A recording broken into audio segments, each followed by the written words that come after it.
Legs difference. Double 12 to get the job done. Double 6.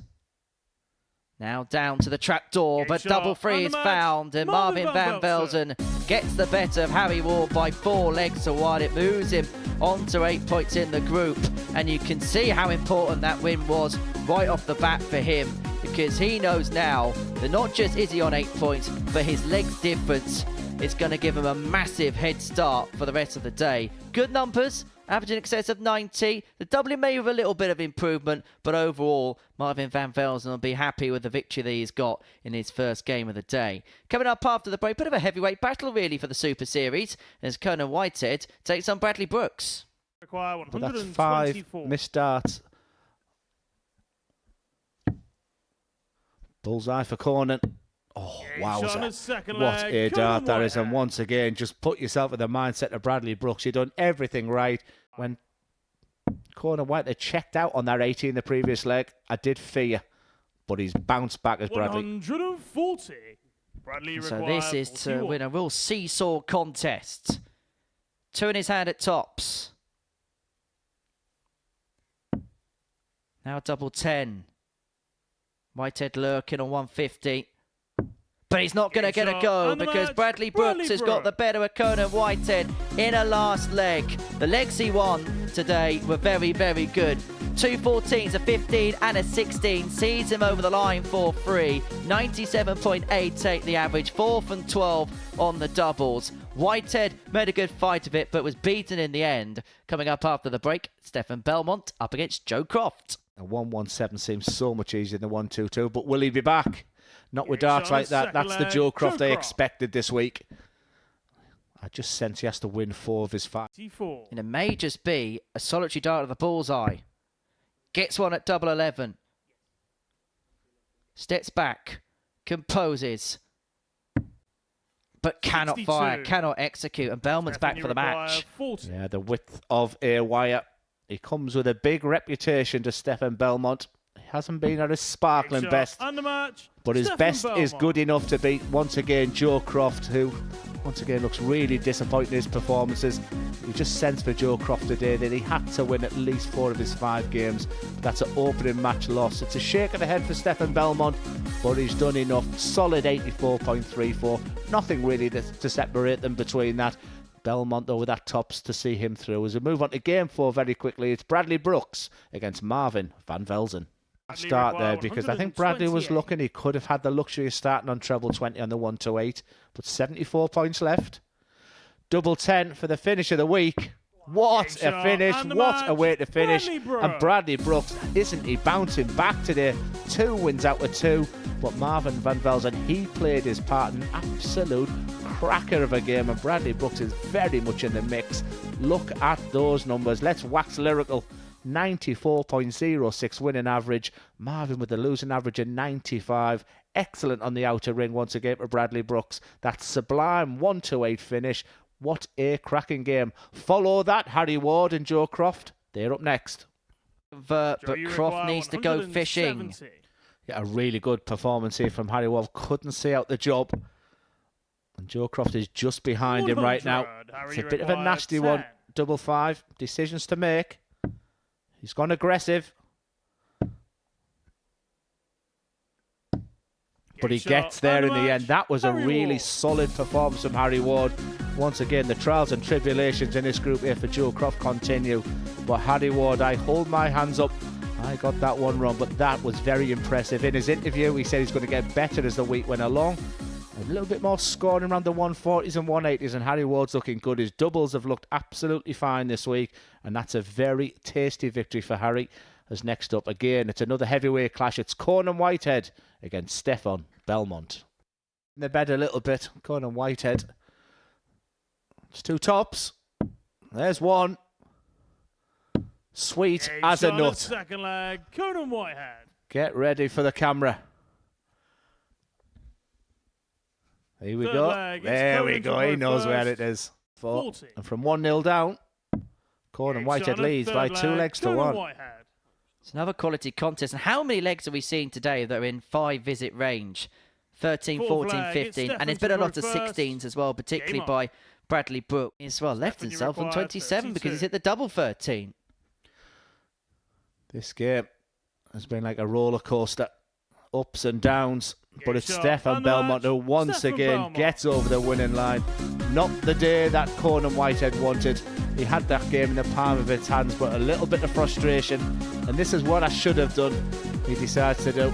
And there's the bullseye. The game's so much easier when it's not match on, isn't it, Corum? But a big smile on his face there. But Stephan Belmont comes with big credentials, big CV, and he's beginning to produce the numbers. Yesterday wasn't really his day, but he's had a splendid start. He goes top and good numbers, 94.95 average. Excellent in defeat was Corum Whitehead. Brilliant on the outer ring, but it's the Swiss that gets over the line. Next up, it's J Croft against the returning Bradley Brooks. Are we going to see a special moment from Brooks? You saw the 1-2-8 from him to beat Van Velzen in the last leg. Is he going to find a 1-2-1 here? Yes, is the answer. Boom, boom from Bam Bam. And Brooks is free up. Fourth leg, it's Bradley to throw first. Oh, I feel your pain, Joe. It is the most individual game up there. It can be the greatest place in the world when things are going your way. Yeah, harsh. It's difficult when things aren't going your way, and it's difficult because you've still got 2 more games to play. But for Bradley Brooks, he was the guy shaking his head yesterday. He's double 10 away from an immaculate start today. Bradley Brooks with a big 4-0 victory over J Croft. He's having his real moments as J Croft, and yeah, he'll be learning on the job. Bradley Brooks just sort of shrugs his shoulders a little bit. He was solid. Once again, his doubles have been sublime today. Can I say this man should win the game? 75 points left.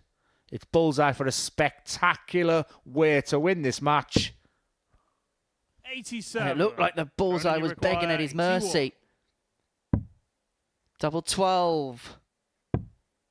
Drags low, and Van Velzen will come back. 3 in his hand. A double 19 to complete a 4-2 win. 73. Marvin, you require 38. Decision to make. Does he split? Or does he go direct? He's deep in thought there. He'll make his decision now.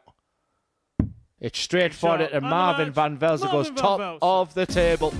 An incredible amount of relief there. He played a very, very good performance. Corum Whitehead hit him really, really hard in the middle part of that game there. It's all smiles around. They know where the camera is. You're never a loser, Corum. You're never. And there's the big W. I think that was aimed at you, that one, Henry. All good fun up there, but very, very impressive from the Dutchman. And look at those numbers. Every stat that you look at there suggests that it was one-way traffic for Marvin Van Velzen, but Corum Whitehead just hit a little spot in the middle of the game where he threatened to win that game, but Marvin held on. He's looking good. He sits top of the table as we move on to the next game. It's Stephan Belmont against Harry Ward. I was gonna go up onto the stage and give a kiss of life to the water.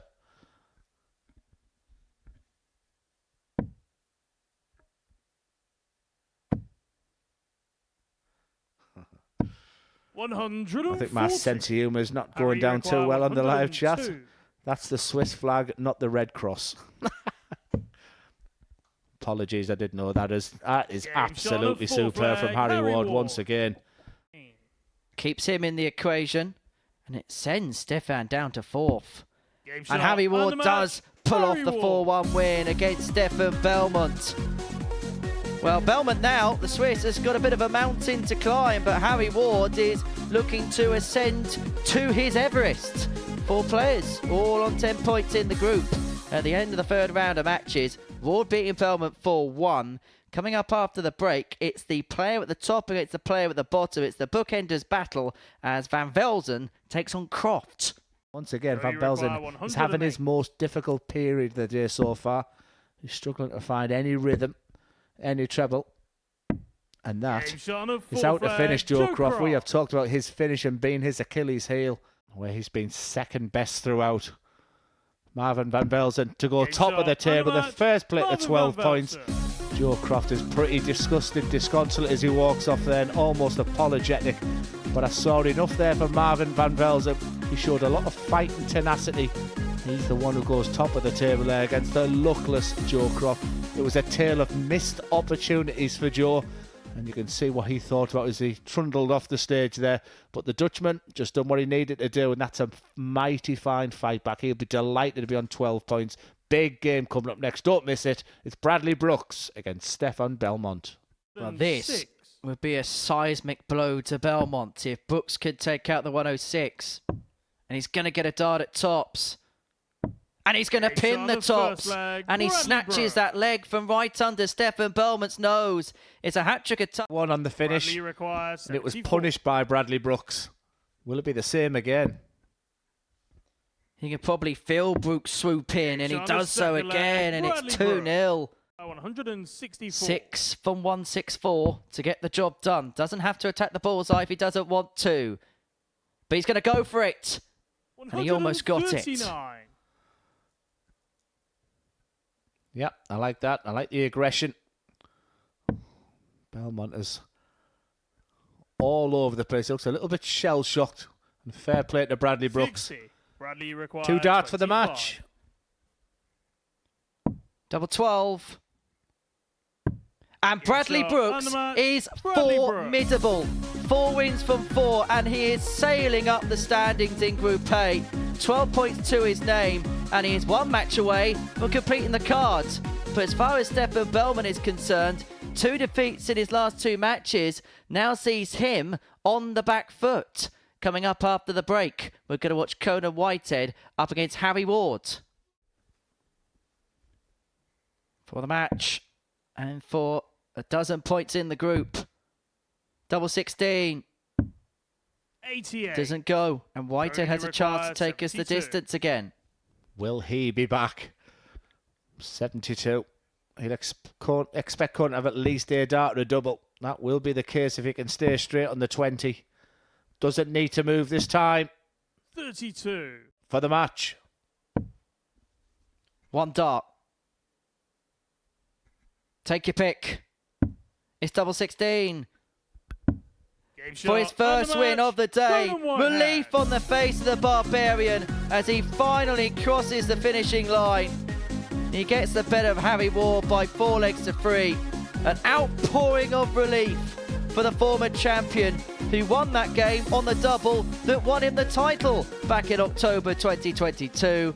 Whitehead 4, Ward 3, ends round 4. Coming up after the break, it is Stephan Belmont against Marvin van Velzen. Didn't anticipate this as a result.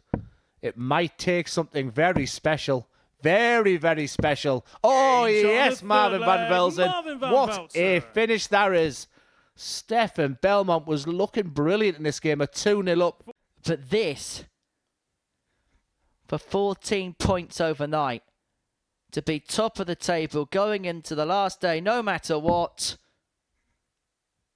And tops will see Marvin van Velzen on top going into the final day's play. He gets the better of Stephan Belmont by 4 legs to 2, and it means no matter what happens between Ward and Brooks, he'll be top of the table. A salute to the camera. A good day's work has just been completed, and doing so with an average in excess of 93, 4 from 11 on the doubles. And how key could that big fish have been, because at that point Belmont was staring at tops with a 3-0 lead.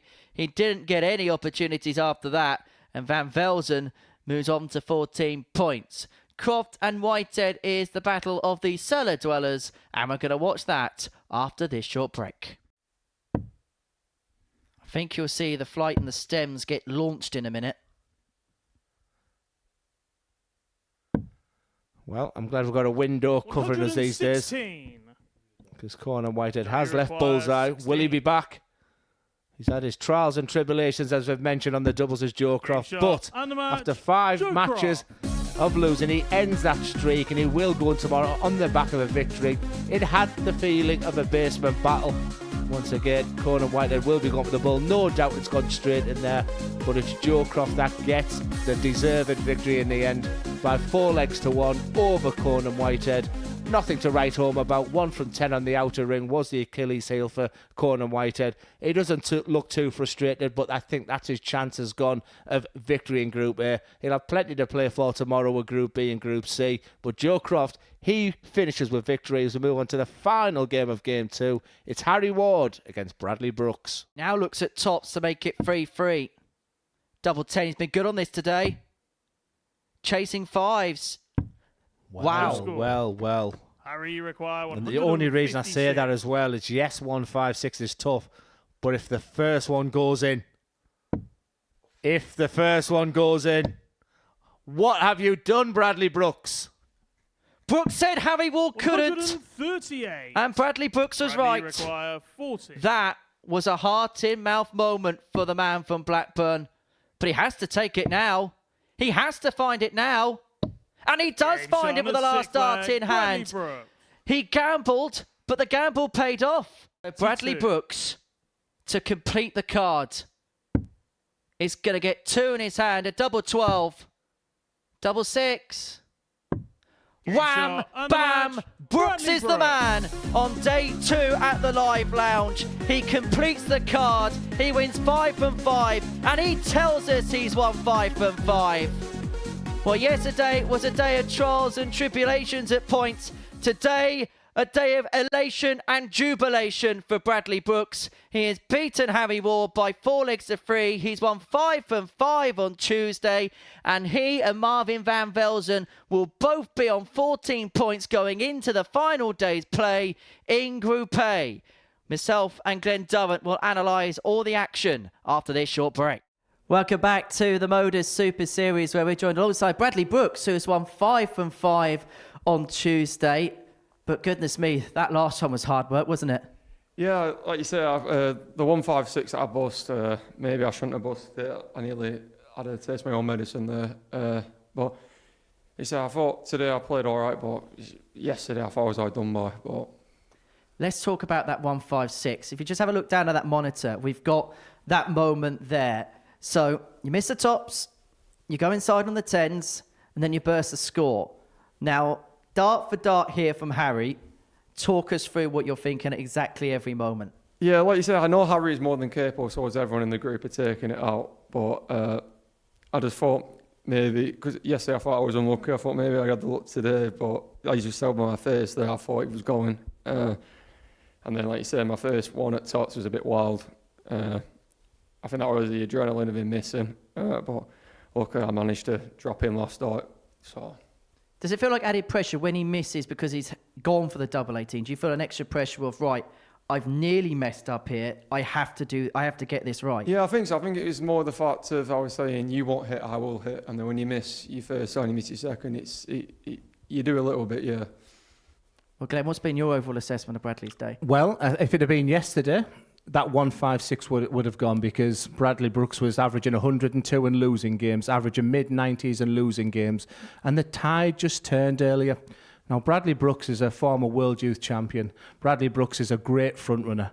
But what I've seen with Bradley today is a lot of tenacity, a lot of fight, a couple of comebacks. To win 5 out of 5 in that Group A is a real testament to his character.